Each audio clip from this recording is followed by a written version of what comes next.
Avez-vous déjà eu l'impression de manquer quelque chose de crucial dans votre marche spirituelle? Vous lisez la Bible, vous priez, mais vous avez l'impression qu'il y a un secret, une pièce clé du puzzle dont personne ne parle jamais. Et si je vous disais qu'il y a un acte spécifique et puissant qui apporte un sourire immédiat au visage de Dieu, un secret si simple mais si transformateur que très peu de gens le découvrent. Il ne s'agit pas seulement de se sentir bien, il s'agit de débloquer un niveau d'approbation divine et de faveur qui changera votre vie pour toujours.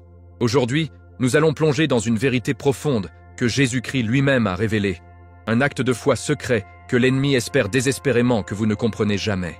Ce n'est pas votre sermon typique, c'est une révélation qui vous montrera pourquoi vos difficultés actuelles et vos petits actes d'obéissance sont beaucoup plus importants que vous ne pourriez jamais l'imaginer. Dans les prochaines minutes, nous allons exposer un mensonge que l'ennemi vous a dit et révéler la seule chose que vous pouvez faire en ce moment pour passer du sentiment de collaboration à vraiment marcher en faveur de Dieu. Si vous attendiez un panneau pour une percée, c'est tout. Ce que vous êtes sur le point d'apprendre vous rapprochera non seulement de Dieu, mais frustrera également les plans de l'ennemi pour votre vie. Vous devez rester jusqu'à la fin, parce que nous allons vous donner la clé pour comprendre pourquoi votre voyage spirituel est plus célébré dans le ciel que vous ne le savez.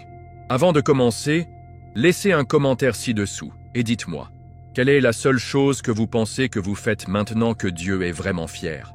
Je vais lire et interagir avec vous. Si vous croyez en la puissance de la parole de Dieu et que vous êtes prêt pour une révélation qui change la vie, appuyez maintenant sur ce bouton d'abonnement et activez les notifications afin de ne manquer aucun de notre contenu transformateur. Vous savez, c'est si facile pour nous de nous faire prendre dans nos propres têtes, n'est-ce pas? Nous nous regardons à travers l'objectif de nos échecs et de nos lacunes. Nous voyons un gâchis, un travail en cours qui semble faire aucun progrès du tout. Mais voici la vérité époustouflante. Ce n'est pas ainsi que Dieu le voit. Il ne nous regarde pas avec un jugement ou une moquerie. Oh non! Lorsque nous, dans notre faiblesse, faisons même le plus petit pas dans la foi ou l'obéissance, il sourit. Ce n'est pas un sourire narquois sarcastique. C'est le sourire fier et ravi d'un parent qui regarde son enfant apprendre à marcher. Chaque oscillation, chaque automne et chaque petit pas en avant est une cause de célébration dans le ciel. C'est le cœur de Jésus-Christ, le genre de compassion que nous voyons dans toute la Bible. Cette perspective divine retourne complètement le scénario sur la façon dont nous considérons notre marche spirituelle. Nous pourrions penser que nos difficultés sont un signe de notre manque de foi, mais Dieu voit autrement, autre chose. Il voit un témoignage de notre persévérance, une déclaration que nous n'abandonnons pas, ne venons pas l'enfer ou les hautes eaux. Pensez à l'histoire de l'Acarien de la veuve dans Marc 12, 41-44. Jésus n'a pas été impressionné par les dons massifs des riches. Il n'a même pas commenté leur générosité. Au lieu de cela, il a souligné la pauvre veuve qui a donné 2 minuscules pièces, tout ce qu'elle avait. Pour tout le monde, c'était une bouchée de pain, une offre insignifiante. Mais pour Dieu, c'était un acte de foi monumental. C'est le genre de sacrifice qui lui a fait sourire, un véritable acte d'adoration qui en parlait long de son cœur. Parfois, nous avons l'impression que nos petits actes de service ou nos prières silencieuses dans la nuit sont une perte de temps. Qui suis-je pour faire une différence? Nous pourrions nous demander. Mais la Bible est pleine de gens qui ressentaient exactement la même manière. Moïse se sentait inadéquat. Jérémie se sentait trop jeune et d'innombrables autres pensaient que leur petit début était insignifiant. Pourtant, Dieu a utilisé leur obéissance de puissance puissante. Il voit le courage qu'il faut pour se lever et lire un seul couplet lorsque vous êtes épuisé, la force dont il a besoin pour pardonner à quelqu'un qui vous a blessé, ou la simple foi qu'il faut pour prier lorsque vous avez l'impression que vos paroles frappent le plafond. Ce sont les moments qui comptent vraiment à Dieu. L'ennemi veut que vous croyiez que vos efforts sont inutiles, qu'à moins que vous ne soyez un saint parfait effectuant de grands miracles, vos actions ne comptent pas. Mais c'est un mensonge chauve, directement de la fosse. Ne tombez pas pour ça. La vérité, c'est que chaque acte d'obéissance, chaque minuscule scintillement de foi, est un coup puissant contre l'obscurité. C'est une déclaration que vous appartenez à Jésus-Christ et vous choisissez de le suivre quoi qu'il arrive. Dieu se réjouit de vos efforts et de votre cœur pour lui, célébrant vos progrès plus que nous célébrons nos plus grandes victoires. Il chérit le processus, pas seulement le résultat. Et c'est la beauté de tout cela, n'est-ce pas? Il ne s'agit pas d'être parfait, il s'agit d'être en mouvement. Il s'agit de passer à l'étape suivante, peu importe à quel point elle se sent petite ou bancale. Pensez au prophète Jonas. Dieu lui a dit d'aller à Ninive. Et qu'a-t-il fait? Il a couru dans l'autre sens. Mais quand il a finalement, à contre-cœur, obéi et prêché à la ville, Dieu a répondu avec miséricorde et un sourire. Jonas 3,10. Alors ne vous accrochez pas à ce que vous n'avez pas fait. Au lieu de cela, concentrez-vous sur ce que vous faites en ce moment. Le simple fait que vous êtes ici, à la recherche du visage de Dieu et à essayer de faire sa volonté, est une énorme victoire. Et c'est une victoire qu'il aime absolument voir. Maintenant, découvrons comment cette perspective divine change tout pour nous. Il est si facile de se retrouver dans notre propre auto-évaluation, non? Nous nous mesurons contre les critères du monde. Combien d'argent nous avons? Quel est notre titre d'emploi? Combien de followers nous avons? Mais voici le botteur. Dieu ne se soucie pas de ces choses. Ce que nous considérons comme une grande réussite, il pourrait voir comme une distraction. À l'inverse, ce que nous rejetons comme insignifiante, il peut considérer comme un acte de courage profond, un événement prophétique qui se déroule sous ses yeux. C'est la leçon ultime de la foi. Nos valeurs et ses siennes sont souvent séparées. Jésus-Christ était un maître pour tourner ses attentes terrestres sur leur tête, nous montrant que le dernier sera le premier et que l'humble sera exalté. Pensez à l'histoire de David et Goliath dans 1 Samuel 17. Dans une perspective humaine, David n'était personne. C'était juste un jeune berger, le plus jeune de ses frères, sans armure ni formation formelle. Goliath, en revanche, était une bête absolue, un guerrier chevronné, un géant, un champion de l'armée philistine. Tout le monde, y compris ses propres frères et roi Saul, a vu un enfant avec une fronde confronté à une situation impossible. Ils ont vu une mission folle et suicidaire. Mais Dieu a vu autre chose. Il a vu un jeune homme avec un cœur plein de foi, un acte courageux, qui ne consistait pas seulement à gagner une bataille, mais à présenter sa puissance divine et sa fidélité. Ce petit acte de courage, né d'une vraie foi, n'était pas seulement une bataille. C'était une déclaration prophétique que Dieu règne en maître. Nous nous vendons souvent à court.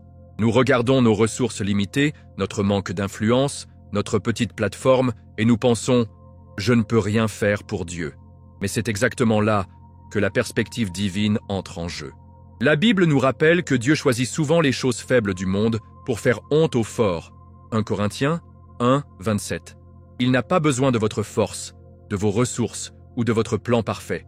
Il a juste besoin de votre cœur disponible. Il a besoin que vous fassiez ce premier pas pour dire oui à sa vocation, même lorsqu'il semble absurde d'un point de vue humain. Cela pourrait commencer une conversation sur Jésus avec un collègue, faire du bénévolat dans une banque alimentaire ou simplement prier pour quelqu'un qui a du mal. Pour vous, cela peut sembler petit et maladroit, mais dans le domaine spirituel, ces petits actes d'obéissance sont comme des coups de tonnerre. Il s'agit de faire confiance que Dieu voit la situation dans son ensemble, celle que nous ne pouvons pas comprendre. Nous sommes tellement concentrés sur les résultats tangibles immédiats que nous manquons l'impact profond que nos actions ont dans le domaine invisible. L'ennemi veut que vous restiez concentrés sur vos limites, sur votre compte bancaire, sur votre manque de talent perçu. Mais Dieu se concentre sur votre cœur, sur votre volonté de lui faire confiance et sur l'effet d'entraînement éternel de votre foi. Alors, ne sous-estimez jamais la puissance de vos actions apparemment petites. Ils sont tout sauf petits pour Dieu. En fait, ils pourraient bien être la chose même qu'il attendait que vous fassiez tout au long. Et laissez-moi vous dire, lorsque vous réalisez cette vérité, cela change tout sur la façon dont vous vivez et servez. Donc, lorsque vous avez l'impression de ne pas faire une différence assez importante, rappelez-vous que ce qui est insignifiant pour le monde peut être profondément significatif pour Dieu. Il regarde votre voyage, à chaque étape de cela, et il mesure votre foi, pas votre succès. C'est une pensée humiliante, mais incroyablement libérée. Cela nous permet de secouer la pression des attentes humaines et de simplement nous concentrer sur le plaisir. Et cela nous amène à un point crucial sur le pouvoir des petits actes d'obéissance. Mec, nous avons tous été là, non? Ce moment où Dieu vous pousse à faire quelque chose et votre cerveau commence immédiatement à faire des excuses. C'est trop petit, nous disons-nous. Cela ne fera pas de différence. Mais laissez-moi vous dire quelque chose, mon ami. Vous ne pouviez pas vous tromper. Ces actes d'obéissance, apparemment insignifiants, ce ne sont pas seulement de minuscules ondulations dans un étang. Ce sont des ondes de marée dans le domaine spirituel. Ils sont comme le judo spirituel, en utilisant la proportion de l'ennemi contre lui. Chaque fois que vous obéissez, Vous ne faites pas seulement plaisir à Dieu, vous frustrez activement les plans de l'ennemi. C'est un acte de guerre, combattu sur le champ de bataille le plus silencieux. La Bible est si claire à ce sujet, nous montrant maintes et maintes fois qu'un peu de foi et un peu d'obéissance vont très loin. Pensez à l'histoire de Naaman dans 2 Kings 5. Voici ce grand commandant militaire, souffrant de lèpre. Le prophète Élisha lui a dit de se laver 7 fois dans la rivière Jordanie. D'un point de vue humain, c'était une commande ridicule, presque insultante. Le Jordan était une rivière boueuse, et Naaman a senti que c'était en dessous de lui. Mais après un grave convaincant de ses serviteurs, il a finalement obtenu à contre-cœur. Ce simple acte de lavage, quelque chose que n'importe qui pouvait faire, ce qui a provoqué sa guérison miraculeuse. Ce n'était pas la grandeur de l'acte, mais l'humilité de son obéissance que Dieu a honorée. Cette petite action apparemment inutile a eu un impact énorme et miraculeux. C'était le moment où sa foi s'est vraiment déroulée, et cela a frustré le plan de l'ennemi de le garder lié par la maladie. Nous regardons souvent les grands ministères flashy et pensons « J'ai besoin de faire quelque chose comme ça pour avoir de l'importance ». Mais que se passe-t-il si Dieu vous demande simplement de passer un appel téléphonique à un ami qui a du mal? Et s'il vous demande simplement de passer 5 minutes supplémentaires dans la prière ou de lire un chapitre de la Bible que vous avez évité? Ce sont les actes que l'ennemi déteste le plus, précisément parce qu'ils sont si petits et silencieux. Il veut vous convaincre qu'ils ne valent rien, mais il sait qu'une foi cohérente et obéissante est beaucoup plus puissante qu'un sporadique et voyante. Lorsque nous choisissons constamment d'obéir, même dans les petites choses, nous construisons un muscle spirituel qui nous permettra de relever les plus grands défis que Dieu a pour nous. Et soyons réels, ce n'est pas toujours facile. Parfois, l'obéissance ressemble à la dernière chose que vous voulez faire. Vous pourriez vous sentir fatigué, découragé ou tout simplement paresseux. Mais c'est exactement là que Jésus-Christ nous appelle à appuyer. Il comprend notre fragilité humaine, mais il connaît également le pouvoir qui vient d'un cœur abandonné. L'ennemi essaie constamment de nous amener à reporter ou à rejeter ces petits actes, car il sait que ce sont les choses mêmes qui mèneront à notre percée. Donc, la prochaine fois que vous ressentez ce remorqueur calme du Saint-Esprit, ne l'ignorez pas. C'est peut-être la chose même qu'il utilise pour changer votre vie et frustrer les plans du diable. C'est un moment où le ciel et la terre se croisent, et c'est toujours une cause de célébration. Changeons donc notre perspective. Arrêtons de voir ces petits actes comme des tâches insignifiantes et commençons à les voir pour ce qu'ils sont vraiment, des mouvements puissants et stratégiques dans le domaine spirituel. L'obéissance cohérente et silencieuse de votre vie est un puissant témoignage de votre foi en Dieu. Et lorsque vous êtes obéissant, non seulement vous frustrez l'ennemi, mais vous donnez également à Dieu une raison de célébrer. Ce qui nous amène à une belle vérité, qu'il ne célèbre pas seulement le résultat, mais tout le processus. Vous savez, il est si facile de se fixer sur la ligne d'arrivée. Nous pensons constamment « D'accord, une fois que j'ai obtenu ce travail, ou une fois que je rembourserai cette dette, ou une fois que je suis passé cette saison difficile, alors Dieu sera vraiment heureux. » Mais que se passe-t-il si je vous disais que Dieu n'attend pas que vous soyez parfait? Et s'il ne célébrait pas seulement le résultat final, mais chaque étape que vous prenez dans la foi? C'est exact. Il organise une fête pour vos progrès, pas seulement votre perfection. Il est ravi de vos efforts et de votre cœur pour lui, célébrant chaque pas que vous prenez ce voyage. Cette vérité est profondément tissée dans le tissu de la Bible, nous rappelant que le voyage lui-même est la récompense. Pensez au père du fils prodigue dans Luc 15, 11, 32. Ce fils, une vision totale, avait gaspillé son héritage sur un style de vie téméraire. Il a touché le fond et, par désespoir, a décidé de rentrer chez lui. Il ne s'attendait pas à l'accueil d'un héros. Il était prêt à être serviteur. Mais qu'a fait son père? Il n'a pas attendu que le fils soit complètement restauré, ni pour qu'il ait une vie parfaitement nettoyée. Oh non! La Bible dit que même si le fils était encore loin, le père l'a vu, était rempli de compassion et a couru vers lui. Il a embrassé son fils et a organisé une énorme fête. Il a célébré le retour, l'effort, le mouvement vers la maison, pas seulement la destination finale d'une ardoise propre. C'est une image parfaite du cœur de Dieu envers nous. Il célèbre notre mouvement, notre retour à lui. Nous nous battons souvent lorsque nous tombons. Nous pensons « je suis un échec ». J'ai fait un pas en avant et 2 pas en arrière. Mais Dieu ne le voit pas de cette façon. Il voit un guerrier qui est remonté et a continué à bouger. Il célèbre l'effort qu'il faut pour prier lorsque vous n'en avez pas envie. le courage qu'il faut pour pardonner à quelqu'un qui vous a fait du tort, et la foi pure nécessitent de continuer à se présenter dans un monde qui a l'impression de s'effondrer. Jésus-Christ sait à quel point c'est dur. Il a marché sur cette terre et a connu une lutte humaine. Il voit la sueur et les larmes derrière tous vos actes de foi, et il ne vous encourage pas seulement à la touche. Il célèbre avec vous. L'ennemi veut que vous vous concentriez sur vos revers. Il veut que vous croyiez que si vous n'êtes pas parfait, vous n'êtes pas digne de l'amour de Dieu. Mais ce n'est qu'un autre de ses astuces. Dieu est plus intéressé par votre cœur que votre performance. Il cherche un esprit de fidélité, une volonté de continuer à essayer. Il sait que nous allons faire des erreurs. C'est pourquoi il a envoyé Jésus. La grâce que Jésus nous donne n'est pas une affaire unique. C'est une offre constante et sans fin pour notre voyage. Alors, donnez-vous une pause et laissez Dieu célébrer vos progrès. Chaque pas que vous faites, peu importe la petite taille, une victoire dans ses yeux. Alors, ne laissez pas le poids de la perfection vous empêcher d'avancer. Le simple fait de continuer, de se remettre après une chute, est un puissant témoignage. C'est la preuve que votre foi est vivante et que Dieu est à l'œuvre en vous. Et cela nous amène à une autre vérité puissante. Le simple fait que vous avez survécu jusqu'à présent est un acte de défi contre l'ennemi et une source de joie profonde pour Dieu.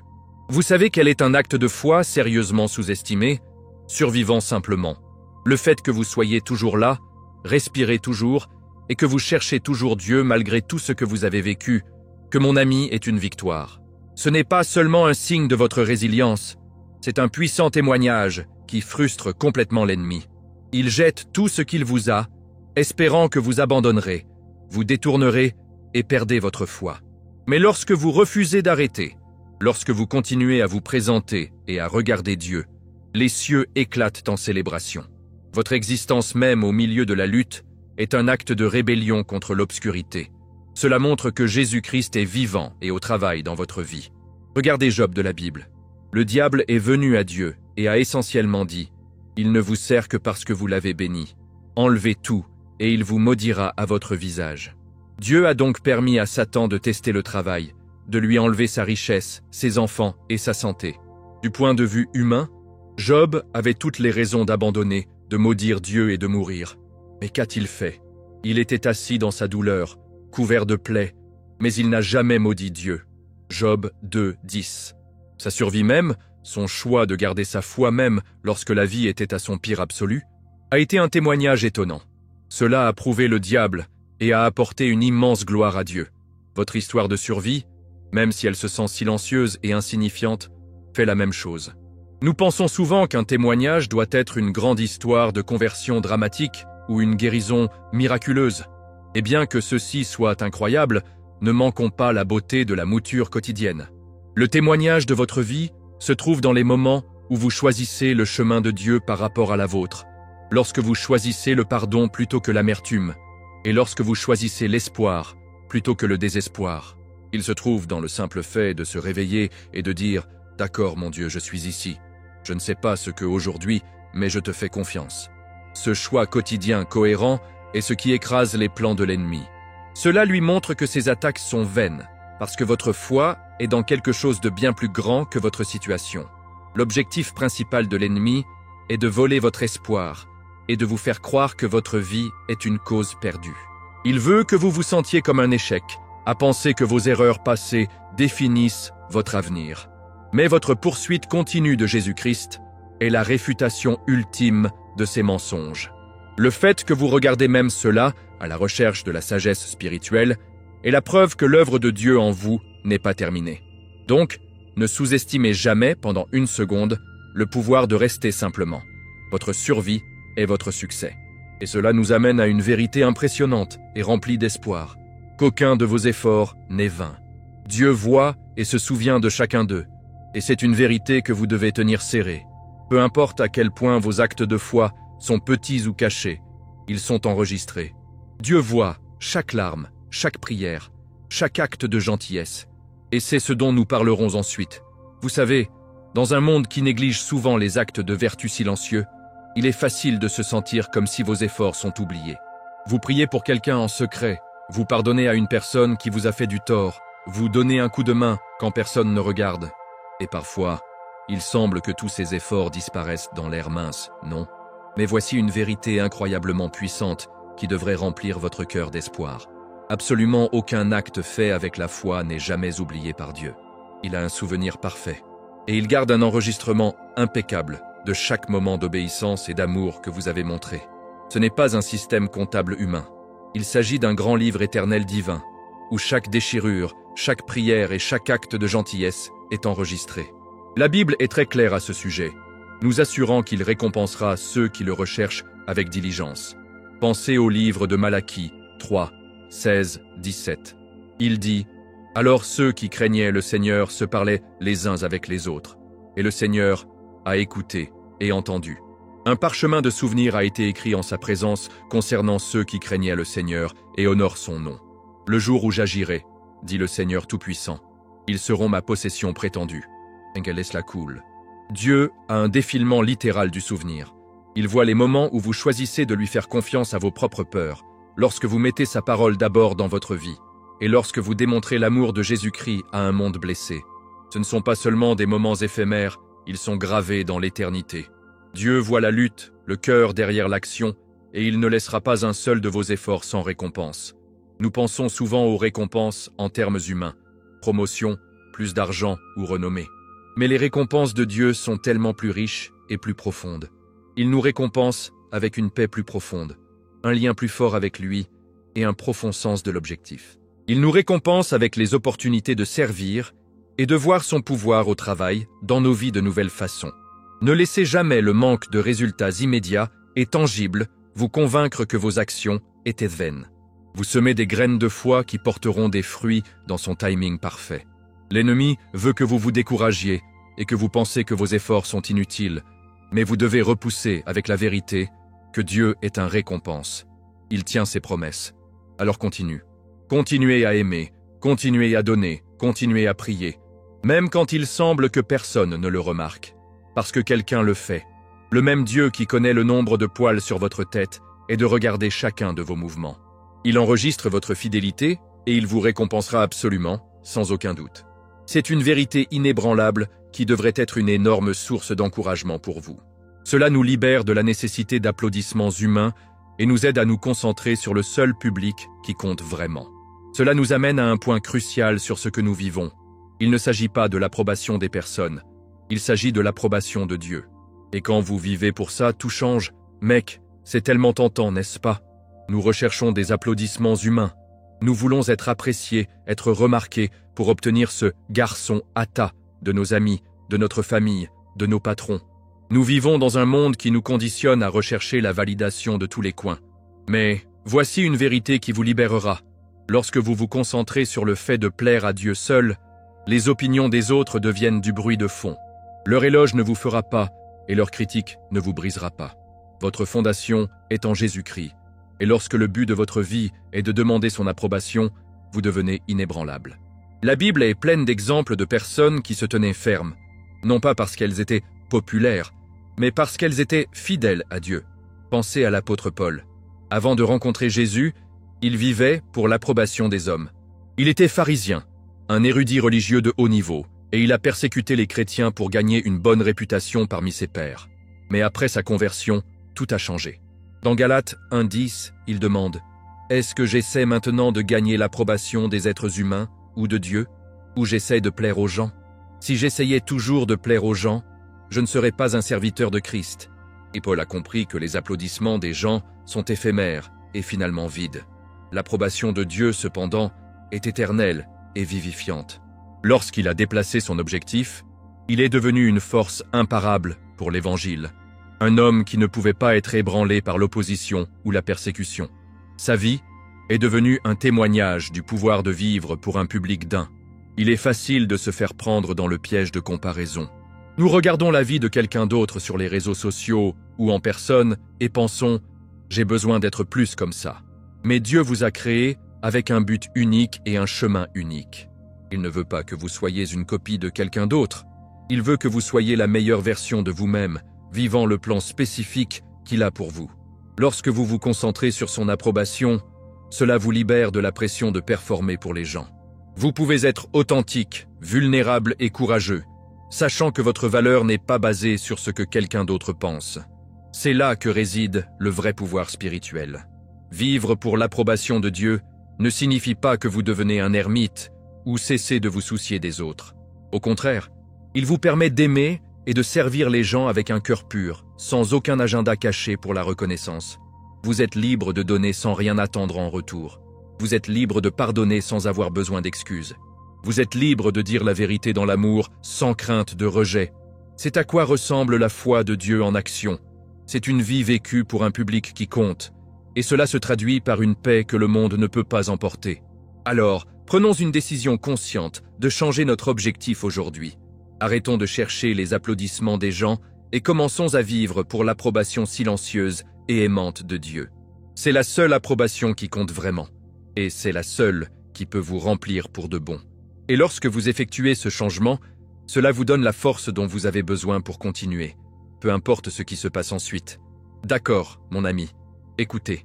Après tout ce dont nous avons parlé, le plus gros point à retenir, la révélation la plus vitale, est la suivante. Ne sous-estimez en aucun cas vos actes de foi. Vous pourriez osciller, vous pourriez trébucher, et vous pourriez même avoir l'impression de prendre du recul. Mais devinez quoi? Les cieux célèbrent toujours votre mouvement vers l'avant. Votre voyage spirituel n'est pas une race à gagner avec une seule explosion de vitesse. C'est un marathon de mouvements cohérent et délibéré. Et Jésus-Christ est là avec vous, chaque étape du chemin, vous encourageant. La Bible est notre source constante d'encouragement, nous rappelant que nous organisons cette course avec endurance. Hébreux 12, 1. Alors n'arrêtez pas maintenant. La partie la plus importante de votre histoire est toujours en cours d'écriture. Pensez à l'apôtre Peter. Ce gars était parfois un gâchis total, non? Il a marché sur l'eau avec Jésus, puis a commencé à couler. Il a promis qu'il ne nierait jamais Jésus, puis il l'a fait 3 fois. D'un point de vue humain, il aurait pu ressentir un échec complet, une cause perdue. Mais Jésus ne l'a pas abandonné. Il l'a restauré, l'aimait et l'a finalement utilisé pour prêcher le tout premier sermon après la Pentecôte. L'histoire de Peter est un puissant rappel que Dieu n'a pas besoin de perfection. Il a besoin d'un cœur volontaire. Il célèbre le fait que Peter, malgré ses échecs épiques, revenait à lui. Le mouvement, le retour, l'effort, c'est ce que Dieu voit et c'est ce qu'il célèbre. Votre histoire n'est pas différente. La plus grande arme de l'ennemi n'est pas un essai massif, c'est un découragement subtil. Il veut que vous croyiez que votre vie spirituelle est une blague, que vos efforts sont une perte de temps et que vous pourriez tout simplement abandonner. Mais votre existence continue en tant que chercheur de la vérité de Dieu, en tant que personne essayant de suivre Jésus, est une victoire en soi. C'est la preuve que ces mensonges n'ont pas gagné. C'est un signe que l'Esprit de Dieu est à l'œuvre en vous, vous tirant en avant, même lorsque vous avez l'impression de traîner vos pieds. Alors ne laissez pas un moment de faiblesse ou une saison de lutte vous définir. Alors, quel est le plan? Vous continuez à bouger. Vous priez quand c'est difficile.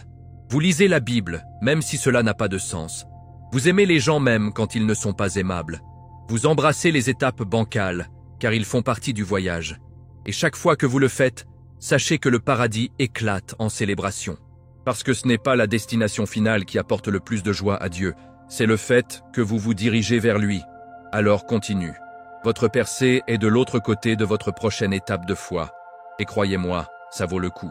Alors, qu'avez-vous appris aujourd'hui qui a vraiment déplacé votre point de vue? Quel petit acte de foi voyez-vous maintenant sous un nouveau jour? Faites-moi savoir dans les commentaires ci-dessous. Votre expérience est un élément puissant de cette communauté, et je veux avoir de vos nouvelles.